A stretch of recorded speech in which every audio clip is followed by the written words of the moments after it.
자, 부동산 오네요. 저희 오늘 이분과 함께 얘기 나누겠습니다. 우리에게는 강남 부동산 투자 길잡이로 유명하신 분이죠. 우리재테크 부동산 연구소 박영신 소장 함께합니다. 안녕하세요, 소장님. 예, 안녕하세요. 네, 반갑습니다. 네. 오늘 이 시간에는 이제 오피스텔과 이제 도시형 생활주택, 지난 시간에 다세대 주택과 다가구 주택을 제가 잠깐 설명드렸던 것 같은데요. 오피스텔과 도시형 생활주택이 언뜻 보면 똑같은 형태로 구조가 똑같고 외형에서 봤을 땐 큰 차이가 없습니다. 또는 오피스텔과 도시형 생활주택이 한 건물에 혼자 있는 경우도 있기 때문에 일반인들이 잘 모르는 경우가 많은 것 같아서 거기에 따라서 오피스텔로 되느냐 아니면 도시형 생활주택으로 구분이 되느냐에 따라서 세법이라든가 나중에 종합부동산세까지도 차이가 있기 때문에 그런 부분을 조금 간략하게 준비를 좀 해봤습니다. 오피스텔과 도시형 생활주택의 이제 차이점입니다. 일단 법령 사항이 좀 다릅니다. 도시형 생활주택은 말 그대로 주택이기 때문에 주택법의 법령 제한을 받겠죠. 주택법에 따라서 이 법령 하에서 이제 움직이는 어떤 그런 구조물이고요. 일단 주택법에 따라서 적용되는 공동주택은 다 들어간다 보시면 될 것 같고요. 다세대, 다가구, 연립, 그다음에 실제적으로 단독주택까지 다 거기에 아파트까지 다 포함된 부분이 이제 주택법의 안에서 해당된다 보시면 될 것 같고요. 그 중에서 도시형 생활주택이라고 따로 떼어서 이제 도시형 생활주택을 이름을 지어서 주택을 공급을 했던 방식입니다.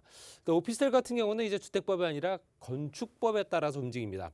그렇기 때문에 일반 건축물로 따지기 때문에 주택과 간주가 안 되죠. 그렇지만 주택법에 해당되는 경우도 있습니다. 주택법에서는 실제적으로 준주택으로 간주를 합니다. 주택으로 활용을 많이 하기 때문에 당연히 오피스텔에 와서 업무시설로만 활용하는 게 아니다라고 하기 때문에 당연히 주택은 아니지만 주택에 준하는 주택으로 기준을 잡는다. 그래서 준주택이다 그러고요. 건축법에 따라서는 건축물이다 이렇게 보고 있습니다. 그렇기 때문에 이런 부분에 따라서 이제 말씀드린 대로 세법이라든가 아니면 실제적인 부가세 여러 가지 세금들이 달라지기 때문에 그런 부분 한번 참고해 보셔야 됩니다.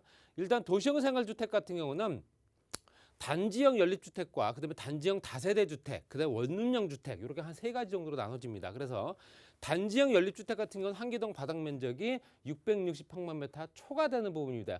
약 200평이라고 그래요. 우리가 알고 있는 바닥 면적을 한다는 얘기는 각 층수의 면적을 다 합친 연면적을 얘기를 하는 겁니다. 그게 200평을 초과했을 경우에는 연립주택으로 들어간다 보시면 될 것 같고요. 층수는 5층 이하인 경우가 대부분이고요. 건축심의위원회 허가를 받게 되면 때로는 6층까지도 올리는 경우도 있다 이렇게 말씀드릴 수 있고요. 거기에 단지형 다세대 주택은 면적이 다릅니다. 면적이 연립주택 같은 경우는 660평방미터 초과지만 660평방미터 이하인 경우에만 다세대 주택으로 들어간다 보시면 될 것 같고요. 이 또한 5층 이하의 건축물 가능하고요. 실제적으로 도시계획 심의라든가 이런 걸 심의를 거쳐서 어떤 결과가 나오게 되면 6층까지도 가능하다 보시면 될 것 같고요. 원룸형 주택은 세대별로 전용 면적이 50평방미터 이하인 경우입니다. 15평 정도 되겠죠. 15평 정도 이하인 경우에 욕실과 부엌이 따로 있는 주택을 얘기를 하는 거고요. 원룸형 같은 경우는 실제적으로 전용 면적이 30평방미터 이상이 되는 경우에는 두 개의 공간으로 나눌 수가 있습니다. 이게 바로 분리형 원룸이다 하는 겁니다. 그래서 실제적으로 들어갔을 때 주방과 거실과 그다음에 화장실 별도로 있고요. 조그맣게 방문이 있는 조그만 방이 별도로 있는 걸 이걸 분리형 원룸이라고 하고요.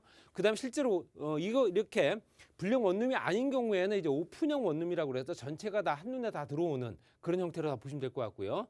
일반 다세대 주택과 달리 지하층 세대 구성이 안 됩니다. 다세대 주택 같은 경우는 때로는 현재 그 지형 지물에 따라서 지하층에도 이 세대가 들어가는 경우가 있습니다. 그렇지만 실제적으로 이건 지하로 간주하는 게 1층으로 보이는 지하겠죠.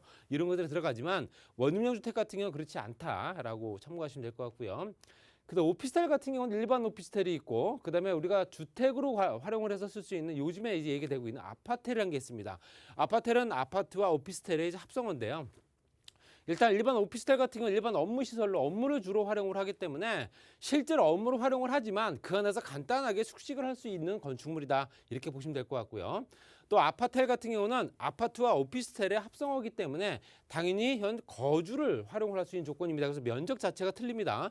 전용 면적이 59제곱미터에서 84제곱미터까지 방 3개, 4개짜리 4베이, 3베이까지 연결되는 우리가 알고 있는 아파트형 구조로 된 오피스텔이다. 이렇게 보시면 될 것 같습니다. 그렇기 때문에 당연히 이거는 준주택이다 보시면 될 것 같고요. 일반 오피스텔은 말 그대로 업무시설이기 때문에 저거는 주택이 아닙니다. 그래서 현재 실질적으로 사업자를 냈느냐 안 냈느냐 그 차이도 또 있겠죠. 그 부분은 실제적으로 오피스텔은 주로 상업용지에 입지하죠. 상업 지역의 오피스텔이 들어갑니다. 도시생 생활주택도 마찬가지고요. 세대 면적이라든가 세대수의 규제가 없기 때문에 당연히 최근에는 아파트와 오피스텔을 이제 겸한 아파텔이 인기를 끌고 있다라고 보시면 될 것 같고요. 실제적으로 주상복합과는 조금 더 다른 개념입니다. 그래서 실제적으로 전철역과 입지가 굉장히 우수하고 또 교통여건이라든가 주변 환경이 우수한 지역들이 상업 지역에 많이 들어가 있기 때문에 요즘은 이제 아파트를 또 많이 선호하는 경우가 많습니다. 이런 부분도 꼭 본인한테 잘 맞는 또 그 구조물을 선택하시면 될 것 같고요.